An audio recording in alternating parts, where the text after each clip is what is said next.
Владата размислува да го намали ДДВ-то за горивата од 18 на 10%. Ова е одговорот од Илинденска на нашето прашање дали владата на денешната седница ќе донесе мерки за ублажување на ценовниот шок по поскапувањето на горивата. Од таму велат дека се разгледува и можноста за дополнително намалување доколку продолжи растот на цената на нафтата на светските берзи.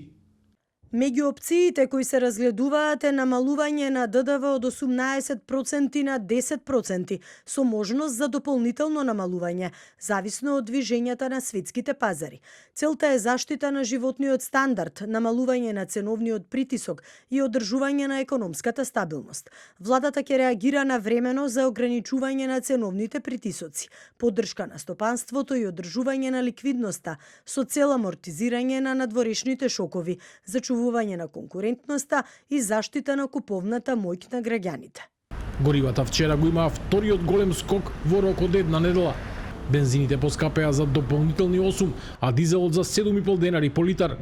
Заедно со претходното поскапување од 5 денари за бензините и 14,5 за дизелот, тоа значи дека бензинот поскапе за околу 18, а дизелот за близу 30% за само неколку дена.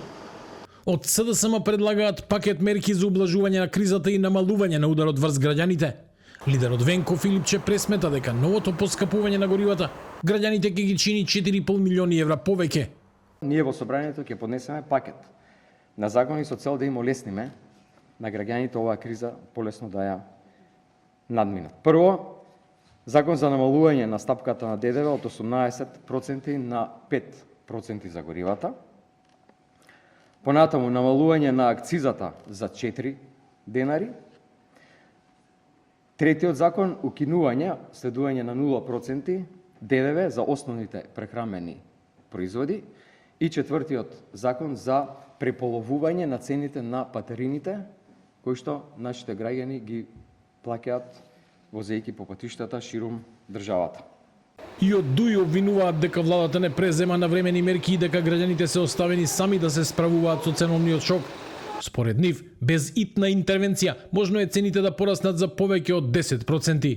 Оваа влада очигледно нема капацитет да оправува со кризи што се случуваат дури и на 2000 километри од далечност од земјата.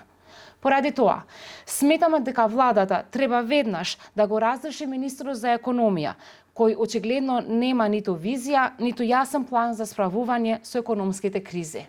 Поскапувањето на горивата директно се прелева врз цените на останатите производи, особено храната и транспортот. Бизнис секторот предупредува дека растот на трошоците ќе се одрази врз крајните цени, што дополнително ќе ја поттикне инфлацијата. Од владата велат, земјава е меѓу водечките економии според растот на бруто домашниот производ во Европа, а надлежните институции го следат однесувањето на трговците. Ако има манипулации, ќе има и санкции.